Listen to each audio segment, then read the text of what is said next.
Bismillahirrahmanirrahim. Assalamualaikum warahmatullahi wabarakatuh. Alhamdulillah, thumma alhamdulillah, wassalatu wassalamu ala rasulillah wa ala alihi wa sahbihi wa walah, amma ba'd.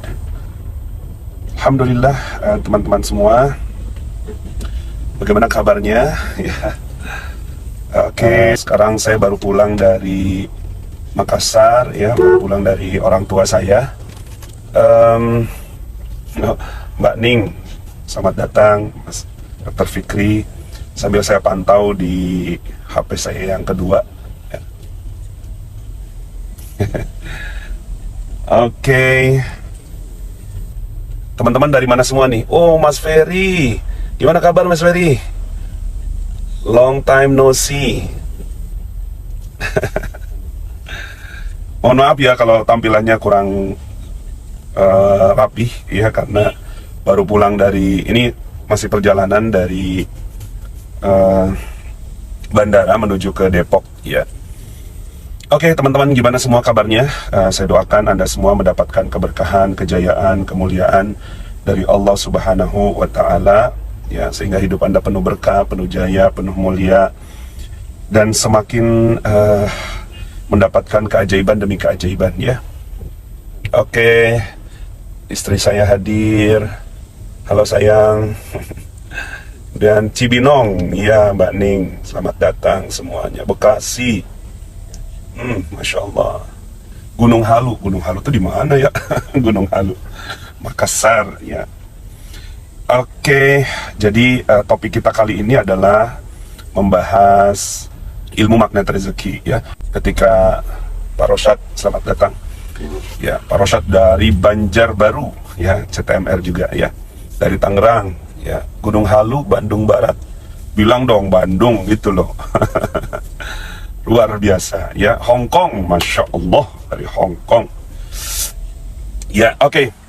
Jadi nanti malam ya, bagi teman-teman yang dari TOMR itu insya Allah akan ada Ustadz Maryudi. Beliau sangat luar biasa, sangat bagus sekali, dan nantinya akan menyampaikan ilmu tentang bagaimana Garpu Ta'ala itu bisa menghealing ya, bisa Pak Davin, ini Pak Davin beneran? Oh, kok namanya Tri? Ya, selamat datang Pak Davin. Siska asal Medan dari TOMR A3 Hafsah ya. Siti Hajar, wow banyak Siti Hajar nih. Siti Hajar banyak. Bu Anita Burhan ikut lagi, ikut terus, Masya Allah. Bu Anita luar biasa. Bu Anita nih macam-macam beliau ikut ya. Ya, kenalin nih Bu Anita Burhan. Ikut Super Camp, ikut TOMR gitu ya, luar biasa. Pecinta magnet rezeki sejati. Dari Bandung, Curup, Bengkulu, Garut. Ya, selamat datang semuanya. Gimana suasana teman-teman di sana? Cuacanya bagaimana? Kalau di sini cuacanya agak mendung nih. Ya, agak mendung ya.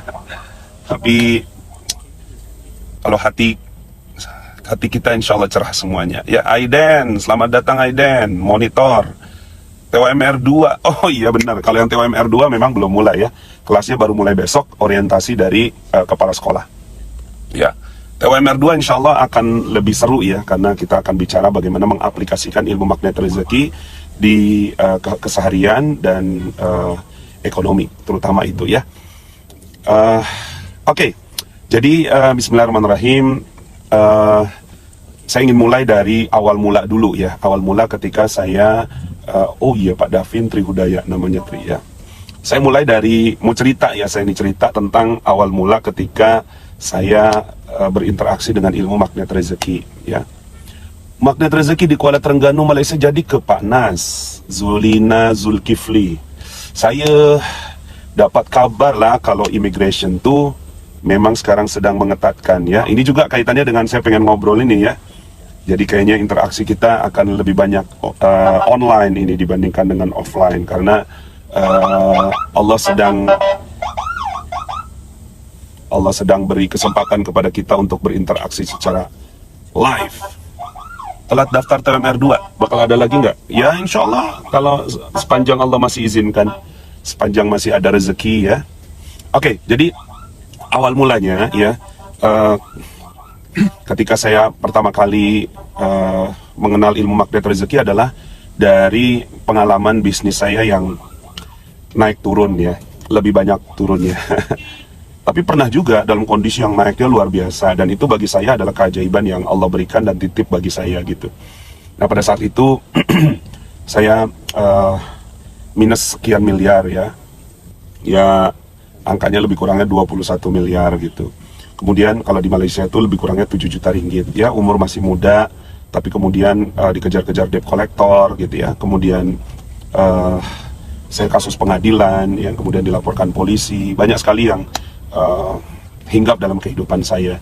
Nah pada saat itu ya, itu saya menyalahkan keadaan, saya menyalahkan anak, menyalahkan istri, menyalahkan mertua, menyalahkan orang tua gitu ya, menyalahkan kondisi ekonomi ya, menyalahkan pemerintah begitu ya, menyalahkan Amerika begitu.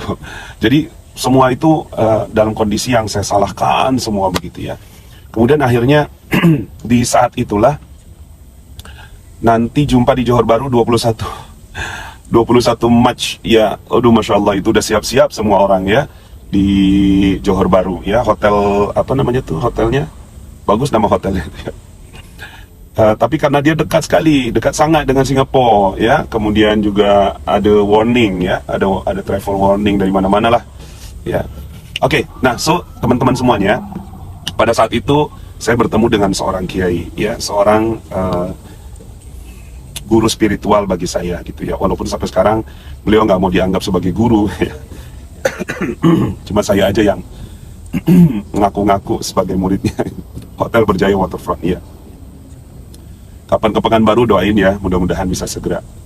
Nah jadi pada saat itu saya berada dalam kondisi yang sangat rendah, galau ya. Kemudian pada saat itu kiai bilang gitu ya, Pak Nas bisa nggak ya saya punya uang miliaran? Bisa sekali ya. Tergantung ya, apakah Anda siap untuk menerima uang miliaran itu ya. Amalan apa untuk mempercepat detox ya? Nah ini bagus nih pertanyaannya langsung ya. Temannya materi detox rezeki itu leverage rezeki ya, detox kemudian leverage rezeki ya. Coba deh didengerin di materi leverage, kita juga nanti coba bahas deh. Nah pada saat itu ya, akhirnya kiai bilang, kamu pernah loh hidupnya ajaib gitu, kamu pernah hidupnya ajaib. Saya kiai, iya kamu pernah hidupnya kamu ajaib, kamu nggak beli, nggak nyicil, kemudian nggak kerja gitu ya, tapi kemudian kamu dapatin sesuatu. Kemudian saya coba pikir-pikir gitu kan, saya nggak pernah kiai seperti itu gitu. Pernah, coba deh gitu ya. Wong saya aja ingat, masa kamu nggak ingat gitu ya. Itu tuh saya agak amazed gitu ya, agak amazed. Nah jadi pada saat itu, kiai bilang gitu ya, kamu pernah kok dulu hidupnya ajaib. Pernah kiai, pernah gitu. Coba kamu pikirkan ulang gitu ya. Akhirnya pada saat itu saya belum dapet tuh kisahnya gitu. Sampai kemudian akhirnya saya mau cerita tentang ujian saya, bisa KWA-nya Ustaz. Ya, kalau cerita mah sama Allah, jangan sama saya ya. Cerita sama Allah.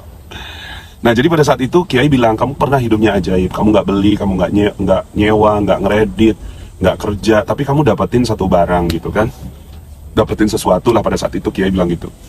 Oh ya gitu ya, iya coba kamu ingat-ingat. Akhirnya saya pulang gitu kan, pas pulang tuh baru keingetan satu kisah, yaitu tentang pada saat itu istri saya dapat S2 di Malaysia, di Johor Bahru.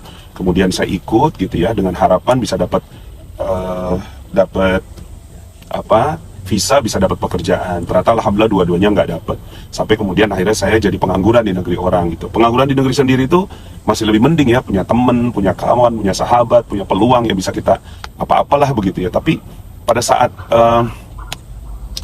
saat itu di sana saya nggak punya teman gitu ya. Bahkan saya merasa terhina sekali karena setiap bulan itu saya harus keluar dari Malaysia gitu, setiap bulan gitu ya. Ini di mana? Ini sudah di Jakarta ya. Ya, jadi menikmati kepenuhannya Jakarta ya.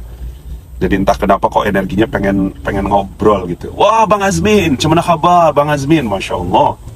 Pak Nas, apa kabar tuh? Baik, alhamdulillah. Nah, jadi masa itu ya saya merasa terhina sekali. Ya, saya sangat rendah sekali. Setiap bulan saya harus keluar, kadang ke Batam, masuk lagi ya, keluar lagi gitu kan. Nanti dijumpa di Terengganu. Ya, aduh. Sebenarnya nak sangat ke Terengganu tuh ya. Sampai jumpa di Johor Bahru. Ya. Nah, teman-teman semuanya ya, jadi pada saat itu saya setiap masuk immigration lagi, kemudian saya ke apa namanya, masuk kantor imigrasi, kemudian ditanya-tanya lah gitu, ditanya ada dengan keadaan yang sangat direndahkan gitu kan ya. Nah jadi teman-teman semuanya, nah pada saat itu istri saya hamil ya. Oh ya, waktu itu sempat ke Singapura, kemudian pada saat ke Singapura ditolak gitu ya, saya harus balik lagi ke Johor Bahru gitu sambil dikawal gitu. Jadi udah pokoknya jadi negara. Bunda Nawab, cemana kabar? Kecemana kabar? Mbak Yani, gimana kabar? Madiun, Masya Allah. Nah, jadi pada saat itu ya istri saya hamil, dia minta sayur, kemudian apa namanya, saya belikan gitu ya, kemudian dia besoknya minta lagi, bang belikan sayur gitu kan, saya belikan, bang belikan sayur, saya belikan, sampai satu hari gitu, saya tuh berpikir di kepala saya, enak banget kalau punya kulkas gitu, kalau punya peti sejuk. Di sana tuh namanya peti sejuk atau peti ice gitu kan. Apa kabar bro Ustadz? Salam dari Rempoa. Yang ini paling seneng nih mengut kulkas, betul. Jadi pada saat itu, jadi memang itu awal dasarnya gitu ya, ilmu magnet rezeki itu. Kemudian setelah itu saya menghayal, enak sekali kalau punya kulkas ya. Kemudian akhirnya setiap istri saya bilang, bang belikan sayur, kepala saya tuh memancarkan. Nah ini yang nantinya akan jadi ilmu law of projection ya. Saya memancarkan gitu kan, kulkas gitu ya. Jadi saya membayangkan kalau seandainya Anda lagi jatuh gitu, terus kemudian ada burung-burung di sini ya. Nah saya kulkas di situ ya. Jadi beredar gitu, kulkas. Jadi di kepala entah kepalanya kulkas semua di sini nih, kulkas, peti sejuk semuanya, peti ice ya. Di Sudan, Masya Allah, di Sudan nih, Khartoum, benar-benar Masya Allah. Masa itu saya paham apa kulkas, rupanya peti sejuk. Iya betul. Nah saat itu ya saya sholat ya, sholatnya betul. Mbak Septi gimana? Selamat datang Mbak Septi dari Banjarbaru ya. Ini suami istri pada ikutin live nih ya. Kulkas ya. Nah waktu itu tuh cuma, bang belikan sayur, kepala langsung ting kulkas, bang belikan sayur, ting kulkas, gitu aja udah. Jadi pokoknya setiap istri saya bilang, bang sayur gitu, kemudian ting kulkas. Nah saat itu saya doa, ya kan kita nggak punya kerjaan ya. Kalau nggak punya kerjaan tuh akhirnya ya kita tepat waktu sekali sholat gitu ya. Malu banget waktu itu sama Allah tuh, malu banget kalau seandainya nggak tepat waktu sholatnya gitu. Udahlah nggak kerja, nggak ada urusan gitu. Anda bisa bayangin gitu ya, kita kerja aja nggak bisa di sana gitu. Kerja waktu itu sempat saya kerja sebagai tukang dobi ya. Dobi waktu itu saya bosen banget gitu ya. Kemudian ngelihat ada jawatan kosong gitu, ada lowongan kerja, dan saya ngelamar gitu kan. Nikah datanglah ya, betul. Kemudian saya kerja pada saat itu, kerjanya kerja dobi gitu, kerja nyuci gitu. Sehari itu 22 bakul gede, saya masukin ke mesin cuci gitu kan, kemudian keluar, masukin lagi gitu kan, kemudian dikeringkan gitu kan. Itu kerjanya 10 to 10, dari jam 10. Wah Ustadz Dadang, gimana kabar Ustadz Dadang? Alhamdulillah Ustadz Dadang. Nah jadi pada saat itu saya kerja ya, kerja dobi, kerja laundry ya, dari 10 to 10. Nah pada saat itu ya sempat tuh, pernah tuh visa saya habis, kemudian saya pada saat visa saya habis, saya ini sambilan saya mau liatin ya. Nah pada saat visa saya habis itu saya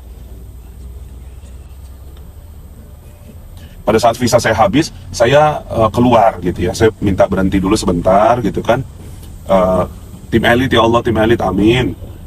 Kemudian akhirnya pada saat itu saya ke Batam, pas balik gitu ya, itu teman-teman saya yang orang Indonesia gitu, di Taman di University namanya, itu kok nggak ada gitu. Ternyata memang pada saat saya pergi ke Batam itu dirazia gitu kan, dan itu di penjara semuanya gitu. Itu langsung saya nggak enak makan gitu ya. Akhirnya udahlah gitu ya, udah nggak usah jadi kerja dobi lagi gitu ya, udah di rumah aja. Bisa dibayangin nggak ngapa-ngapain, beneran nggak ngapa-ngapain. Nah waktu itu malu banget sama Allah kalau seandainya kita nggak ngapa-ngapain aja, terus kemudian sholat aja masih nggak tepat waktu gitu. Akhirnya setiap itu saya tepat waktu. Makanya itu yang jadi materi tentang goa keajaiban gitu ya, tentang goa keajaiban. Ya udah, kalau seandainya kita nggak bisa melakukan apapun gitu ya, emang kita nggak bisa melakukan apapun, masuklah goa gitu. Nah ini apa Pak Nas buat apalagi selain sholat awal? Ya sholat awal, baca Quran begitu ya. Pokoknya saya ya udahlah khatamin Quran aja, khatamin Quran, kemudian apa namanya, khatamin Quran, baca Quran ya, kemudian ya udah belajar gitu, belajar, baca-baca ya, buku itu udah gitu kan, Al-Fatihah, expander, amin, amin, amin, amin. Nah pada saat itu gitu ya, saya tuh saat itu, nah pada saat di Goa Keajaiban itu doa gitu kan, ya Allah, doanya bener, Robbana atina fid dunya hasanah, tapi di sini di kepalanya kulkas, kulkas, kulkas gitu.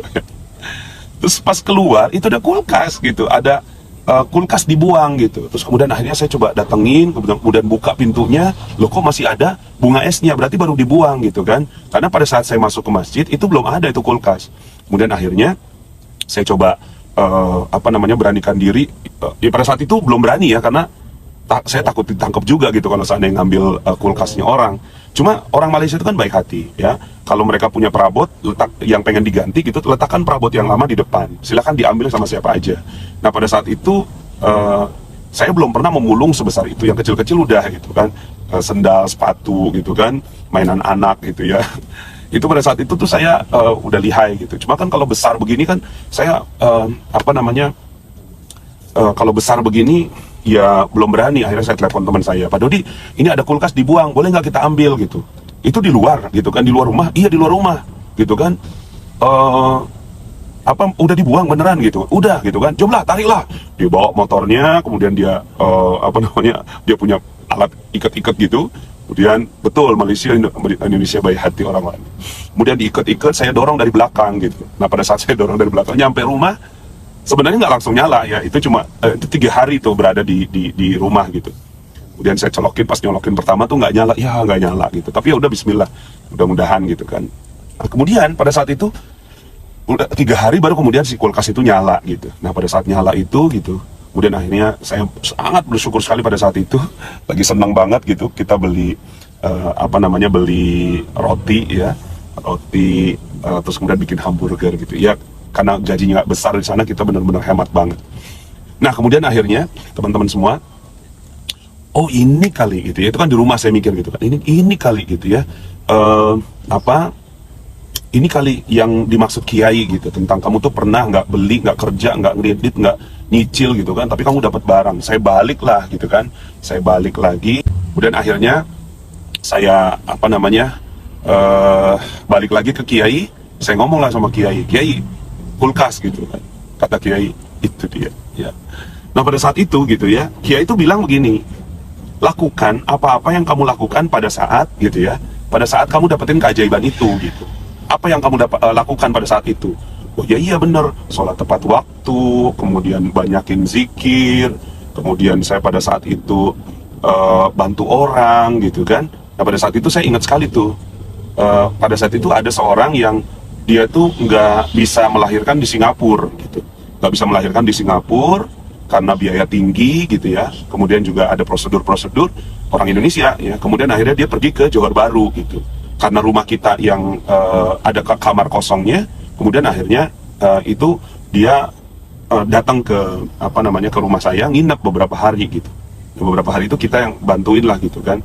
Nah akhirnya lahiran di rumah gitu, pakai bidan, walaupun itu melanggar hukum pada saat itu, kita nggak ngerti ya pokoknya. Tapi saya ngeliat bahwa oh iya, saya berbuat baik sama orang, kemudian saya keajaiban. Nah sehingga akhirnya itulah yang menjadi formulasi ilmu magnet rezeki. Jadi kita tuh bukan kayak buta gitu loh, datanglah gitu, nggak juga sih sebenarnya gitu ya. Cuma itu kan bagian dari apa yang memang terpancar gitu. Jadi kalau pancaran kita gitu ya diizinkan oleh Allah, maka jadi gitu. Jadi kuncinya di situ. Jadi ketika kitanya terpancar. Nah sekarang pertanyaannya adalah, yang terpancar itu apa saja? Semua hal itu terpancar dalam diri kita, termasuk dendam-dendam kita juga terpancar, kemarahan kita juga terpancar, kekecewaan kita juga terpancar gitu. Itu terpancar semua. Jadi kalau misalnya teman-teman yang tadi yang mobil datanglah, 5 miliar datanglah gitu kan, termasuk kayak kejadian Fir'aun. Kalau Fir'aun kita menghadapinya dengan, aduh nanti saya sakit nih, takut gitu, khawatir, cemas gitu. switching, ya. Makanya teman-teman semuanya, kalau sekarang ini yang harus di switch adalah dengan kondisi ini, supaya yang terpancar tuh bukan sesuatu yang nggak bagus. Cuma sekarang ini ya kondisinya masyarakat di Indonesia misalnya ada kepanikan yang terbatas gitu, yang nggak banyak, kemudian orang pada rebutan handler gitu, dan seterusnya itu ya itu adalah emosi yang nggak bagus. Jadi kalau seandainya kita benar-benar mau nih LOP kita berhasil gitu, maka kita harus bersihin semua yang ada dalam diri kita gitu, ya, bersihin semuanya. Energinya mesti bersih gitu. Nah, saya juga nggak mengatakan bahwa saya energinya bersih, cuma ketika energi itu semuanya yang terpancar adalah fokus pada apa yang kita inginkan, insya Allah jadi. Dan ada syaratnya juga gitu kan, biiznillah, atas izin Allah. Kalau Allah nggak izinin memang nggak jadi gitu. Dan apa yang terjadi di dunia ini ya hak prerogatifnya Allah, kita nggak bisa memaksakan kehendak kita. Yang kita bisa lakukan cuma memesan, dan ini penting gitu ya, penting bagi kita gitu, agar kita tidak menjadi orang yang takabur gitu ya, menjadi orang yang takabur. Nah, so itulah awal mula dari ilmu magnet rezeki. Jadi ketika Kiai bilang kayak gitu, dan itu ada lahir keyakinan gitu ya, lahir keyakinan yang gede gitu, yang besar gitu, ketika Kiai bilang gitu ya, tuh kan, betul kan kamu pernah hidupnya ajaib gitu. Oh iya ya Kiai, iya kamu pernah hidupnya ajaib gitu kan, kamu nggak beli, nggak nyicil, nggak ini gitu kan, tapi kamu bisa dapetin sesuatu gitu ya. Maka kalau seandainya kamu melakukannya gitu, diulangi lagi, maka nanti amanah-amanah kamu itu akan selesai gitu kan. Nah, saya juga termasuk mengganti hutang dengan amanah. Kata-kata itu juga terpancar semuanya. Sampai kemudian saya menemukan banyak sekali dalil dalam perjalanan saya menikmati perjalanan ilmu magnet rezeki. Misalnya dalam Al-Quran surat 51 ayat 23. Coba catat ya, 51 ayat 23 di komen. 51 ayat 23. Fa warabbis sama'i wal ard innahu lahaq mithlama annakum tantikun. Ya. Fa warabbis sama'i wal ard. Maka demi Tuhan, ya. Jadi Allah tuh bersumpah demi Tuhan, ya. Panas magnet rezeki itu fokus pada goal atau di ikhtiarnya. Sekarang pertanyaannya, ikhtiar itu apa gitu kan? Banyak orang yang mengagung-agungkan ikhtiar gitu. Nah, magnet rezeki itu apa ya? Magnet rezeki itu ya ibarat mobil aja udah gitu. Mobil itu kalau digas, remnya masih ada, ya kan, dia nggak jalan. Remnya itulah dosa-dosa kita gitu. Ya. Jadi, fa warabbis sama'i wal ard innahu lahaq mithlama annakum tantikun. Maka demi Tuhan yang punya langit dan bumi gitu ya. Maka sungguh betul-betul innahu lahaq. Ini kalau yang belajar bahasa Arab, saya diingetin sama mertua saya gitu ya, sama bapak mertua saya. Itu ada lam taukid, ada kata-kata innahu kan, innahu gitu kan, lahaq ya. Jadi betul-betul sungguh akan terjadi seperti apa yang ada dalam pikiran kamu, seperti apa yang kamu ucapkan. Nah, jadi dalilnya betul sekali gitu, apa yang akan terjadi ketika kita memancarkan sesuatu. Nah, so hati-hatilah dengan apa yang Anda ucapkan dan pikirkan ya. Sebenarnya sederhana gitu ilmunya. Ketika kita memancarkan sesuatu itu jadi semuanya. Ini sama. Nah, jadi ya semuanya terpancar. Nah, sekarang pertanyaannya, apa yang Anda pancarkan? Bukan 21 ayat 23, tapi 51 2 3 ya. Nah, jadi pertanyaannya adalah apa yang Anda pancarkan itu betul, dan itu akan terjadi ya. Nah, ketika Anda seperti virus yang ini, apa yang terpancar dari diri Anda? Kalau saya, yang saya pancarkan adalah Imam Mahdi gitu.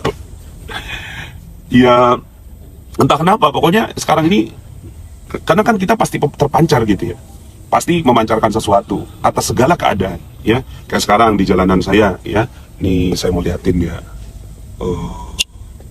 Nah, tuh ya. Nah, inilah yang terjadi di depan jalanan saya. Ini kan pasti terpancar sesuatu. Apa yang saya pancarkan? Ya, apa yang saya pancarkan? Yang saya pancarkan adalah ya kebaikan gitu. Banyak kan orang memancarkannya apa? Aduh, macet banget nih gitu kan. Aduh, udah capek banget lagi gitu kan, dan seterusnya. Pulang dari jauh lagi dan seterusnya. Jadi yang terpancar adalah keluhan. Nah, apa yang harus dilakukan setiap keadaan? Makanya kalau di kita akhirnya ya, apapun realitanya, bagus aja responnya. Wow, keren ya. Jadi wow, keren ya. Orang Malaysia nih baru tahu loh kata-kata wow, keren gitu kan. Keren itu ya terbaik gitu ya. Nah, jadi Itu yang disebut sebagai shifting focus. Macam mana nak kawal apa yang terlintas, terkadang automatic. Nah, jadi ini bagus pertanyaannya. Terus bagaimana caranya supaya yang terpancar yang baik-baik saja? Pertama, Anda harus pahami dulu ada konsekuensi dari apa yang Anda pancarkan. Itu dulu, ya. Anda pancarkan apa jadi? Anda pancarkan apa jadi? Itu yang harus Anda pahami, ya. Maka akhirnya jadi ini ilmu konsekuensi sebenarnya. Anda bebas melakukan apapun. Manusia itu adalah makhluk terbaik gitu ya, ciptaan Allah yang dia bisa. Oh iya, Bang Ilo katanya untung supirnya sambil nyetir sambil dapat ilmu. Gimana Bang Ilo? Ya, lama nyetirin saya Bang. Nah ini, ya dapat. Nah ini Bang Ilo nih yang nyetir. Ya, dapat ilmu apa Bang? Mana rezeki? Kadang-kadang saya sama Bang Ilo juga pernah tuh misalnya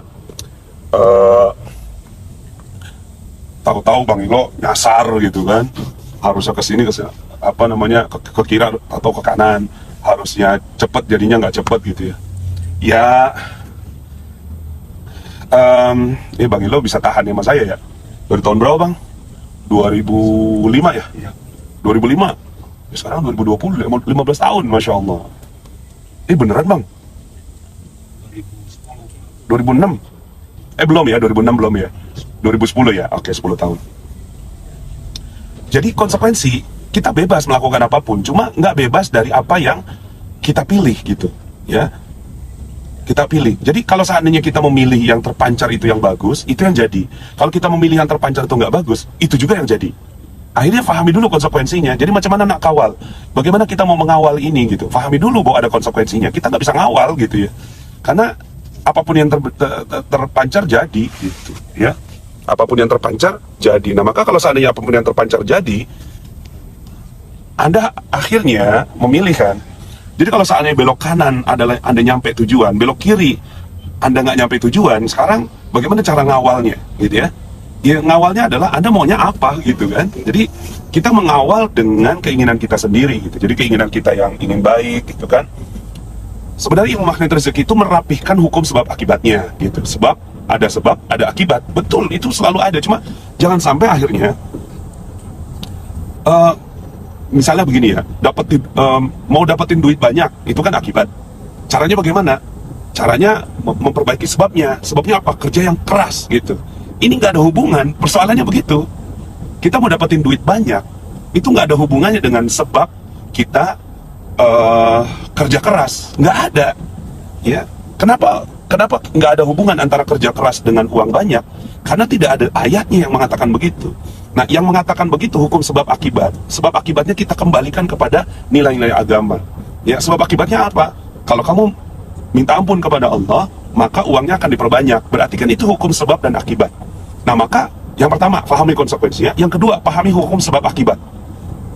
Sebab akibat yang disesuaikan dengan agama gitu ya. Orang meninggal dunia karena virus A, nggak ada hubungannya. Nggak ada hubungannya antara orang meninggal dunia dengan virus. Apa hubungannya? Nggak ada.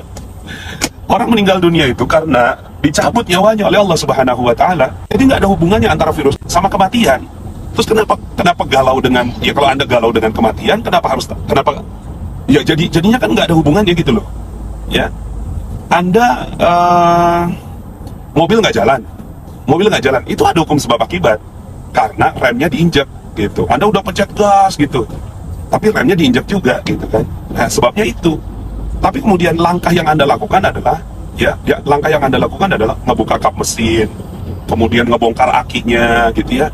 Terus kemudian berbagai macam hal yang Anda lakukan untuk merapikan mobil itu. Padahal nggak ada hubungannya. Mobil itu nggak jalan karena rem tangannya nggak dilepas. Ya lepas dong gitu ya. Seperti itu. Jadi ya pahami hukum sebab akibat yang ada di dalam agama. Sebab akibat yang kita pelajari di sekolah itu ternyata banyak sekali yang tidak sesuai. Sehingga akhirnya apa yang terjadi? Yang terjadi adalah kita galau tanpa sebab gitu loh ya. Kita galau karena kalau kena virus bakal mati, karena yang mati banyak. Mati banyak karena apa? Karena corona. Terus kemudian akhirnya kita di Indonesia udah mulai ada 1-2 orang yang corona ya. Terus kemudian kita jadi galau. Kan jadi nggak nyambung semua gitu loh. Kenapa selama ini Anda nggak pernah galau? Padahal malaikat maut tuh ada mengintai kita gitu setiap detiknya. Ya, harusnya kan kalau takut sama kematian gitu ya, Anda tuh betul-betul hidupnya tuh sangat menjaga gitu, sangat menjaga diri gitu loh. Sangat menjaga diri kalau benar-benar takut sama mati. Sebenarnya kita bukan takut sama mati gitu. Kita bukan takut sama mati, tapi takutnya sama apa? Nggak tahu deh, ya, takutnya sama apa gitu ya. So, teman-teman semuanya ya, jadi satu, pahami konsekuensi. Dua, ya, pelajari sebab akibat agama, bukan sebab akibat yang kita pelajari di sekolah, karena nggak ada hubungannya. Orang kerja keras dapat duit banyak, nggak ada hubungan. Ya, tapi kalau minta ampun kepada Allah, nanti Allah akan kasih uang banyak. Itu ada ayatnya dalam Al-Quran gitu. Jadi kalau pokoknya yang ada ayatnya dalam Al-Quran, hukum sebab akibat yang ada dalam Al-Quran, pelajari itu gitu.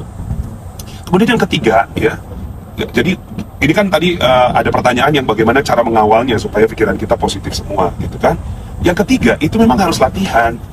Nggak bisa enggak. Karena selama ini kepala kita itu selalu diisi dengan yang nggak bagus. Coba aja gitu kan, Anda berapa tahun gitu ya, berapa tahun masukin nilai-nilai nggak bagus dalam pikiran.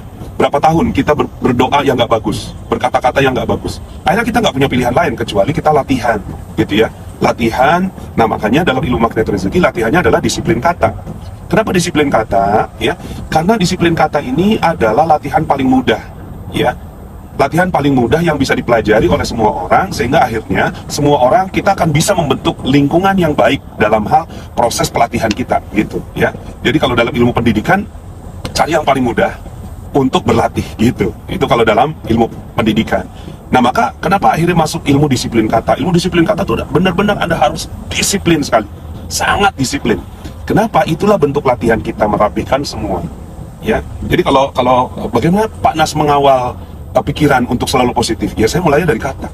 Kata akan melahirkan pikiran yang bagus akan membantu perasaan kita menjadi perasaan yang bagus. Kemudian nanti kita pelajari spiritualnya seperti apa, gitu ya. Seperti itu. Nah, jadi latihan gitu ya, nggak bisa enggak, harus latihan, Yang berikutnya, yang keempat gitu ya,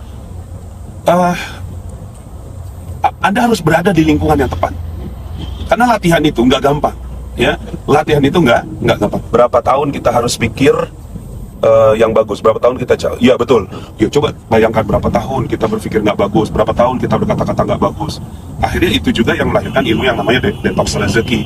Kita pengen banget gitu, goal kita tuh tercapai saat ini, hari ini, padahal konsekuensi terhadap sebab yang kita lakukan itu udah ketanam jauh banget gitu loh, banyak banget gitu ya. Maka ya udah sabar aja dengan prosesnya. Jadi sabar menjalani proses. So itu ya, jadi Anda harus mengisi ruang lingkungan Anda. Makanya mudah-mudahan dengan Anda mengikuti live ini juga bagian dari upaya itu gitu ya, upaya untuk merapihkan kehidupan kita. Karena kita nggak mungkin bisa sendirian, nggak mungkin bisa ya, apalagi di tengah-tengah lingkungan yang nggak bagus gitu ya. Itu Anda pasti ikut arus gitu ya, pasti ikut arus ya. Makanya Anda harus betul-betul berada dalam lingkungan milieu yang tepat ya. Nah, alhamdulillah sekarang ini kan ada teknologi, yuk kita gunakan sama-sama gitu ya. Jadi lingkungan yang tepat. Kemudian yang terakhir gitu ya, sebenarnya sih masih banyak tapi lebih kurangnya, minta sama Allah ya. Karena kita sendiri nggak mungkin bisa, lingkungan juga nggak bisa, tapi minta sama Allah ya. Minta sama Allah terhadap upaya yang kita lakukan. Jadi kita minta tolong kepada Allah, ya Allah tolong gitu. Oke, yang kelima, minta sama Allah. Minta sama Allah agar upaya kita dimudahkan oleh Allah. Makanya kenapa ini lahirlah ilmu Garbu Tala. Karena kita nggak mungkin bisa konsisten dengan pikiran diri kita sendiri, wong. Kita ngejaga jantung kita nggak sanggup gitu. Apalagi ngejaga dunia yang nggak jelas, dunia kuantum kita. Nah, so teman-teman semuanya ya Allah tolong betul ya. Wajib untuk disiplin kata, karena kata, ucapan, dan doa betul. Selaraskan energi. Nah, ini juga nih, selaraskan energi dengan suami, anak-anak, dan semua orang tua. Betul ya, selaraskan lingkungan itu ya teman-teman. Anda harus milih teman dong, bukannya kita sok suci, bukan, tapi kita lagi berusaha untuk mendapatkan kebaikan gitu. Maka Anda harus milih teman ya. Nggak bisa teman itu, karena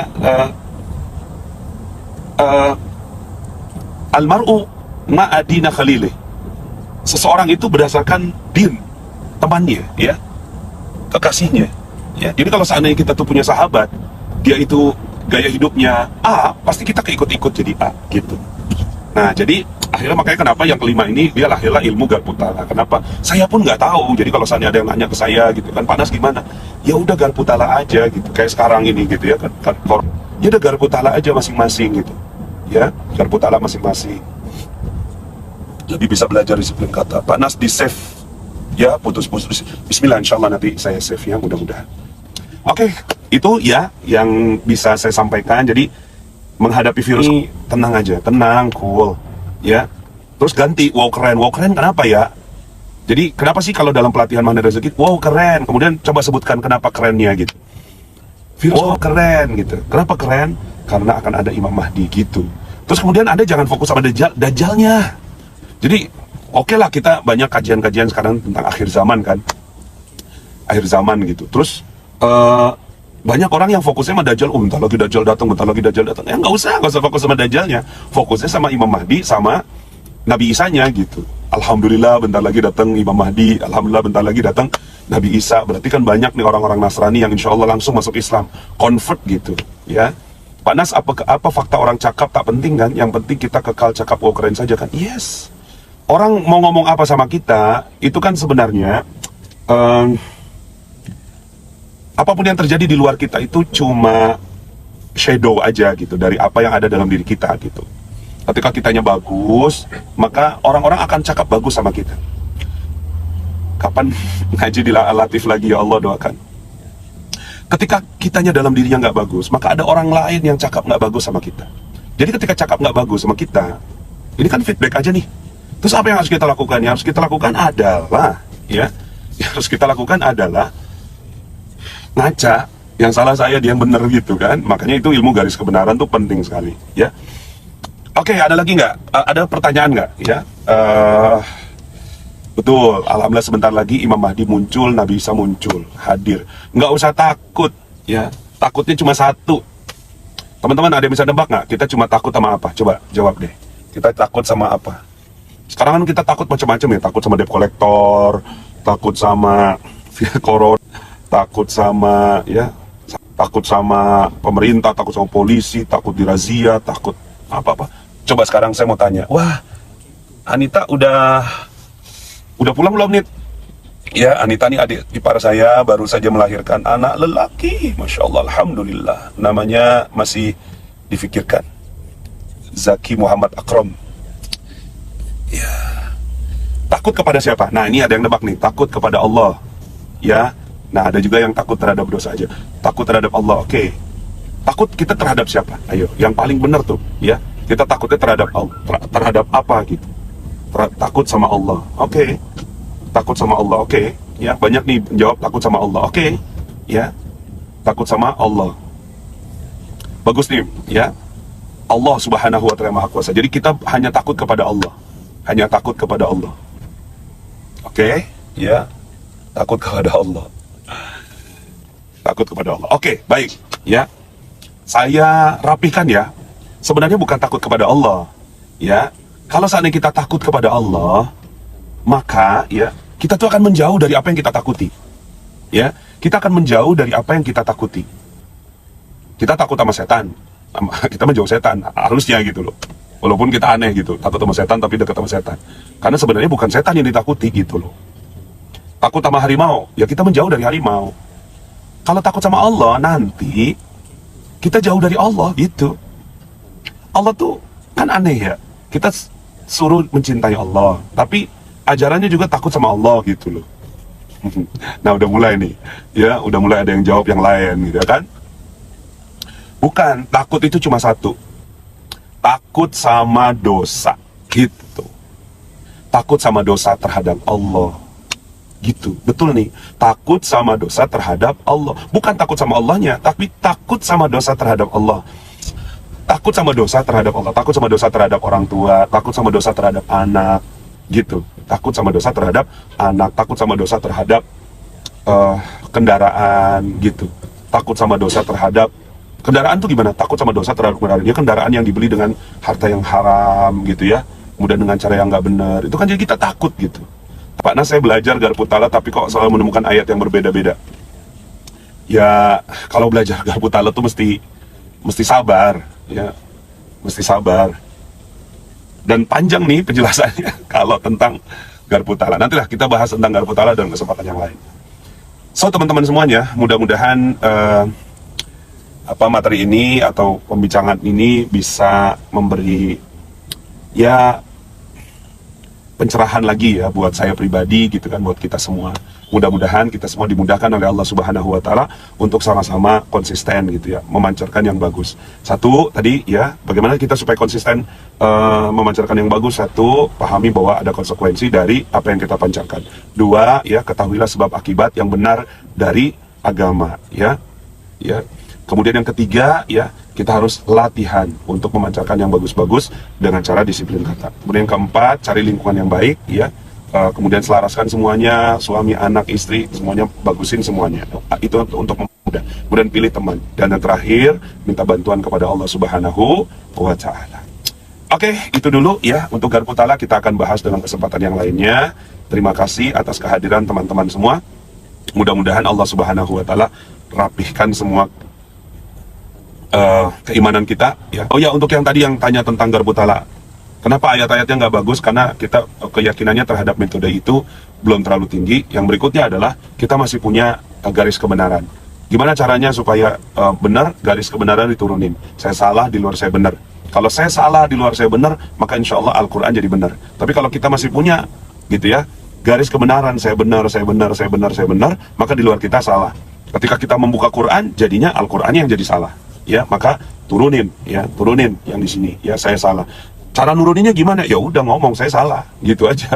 Quran pasti benar. Saya salah, Quran pasti benar. Itu cara untuk latihannya. Terima kasih, sampai jumpa dalam live berikutnya ya. Mudah-mudahan Allah Subhanahu wa taala gembirakan kita dengan kabar-kabar terbaik dari Allah Subhanahu wa taala. Nikmati hidup ini ya. Nikmati hidup ini bersama dengan Allah Subhanahu wa taala. Terima kasih. Billahi taufiq wal hidayah. Subhanakallahumma bihamdika asyhadu an la ilaha illa anta astaghfiruka wa atubu ilaik. Assalamualaikum warahmatullahi wabarakatuh. Bagi teman-teman yang belum subscribe dan baru saja menemukan channel ini, silahkan subscribe. Insya Allah Anda akan mendapatkan materi-materi yang terbaik dari channel ini. Insya Allah Anda adalah makhluk yang ajaib. Tinggal kita sempurnakan faktor-faktornya. Dan insya Allah dalam video-video berikutnya kita akan lanjutkan materi ini sampai Anda menemukan potensi terbesar diri Anda dan menjadi makhluk ajaib sebagaimana yang Allah Subhanahu wa taala inginkan untuk Anda. Saya Nasrullah, sampai jumpa. Assalamualaikum warahmatullahi wabarakatuh.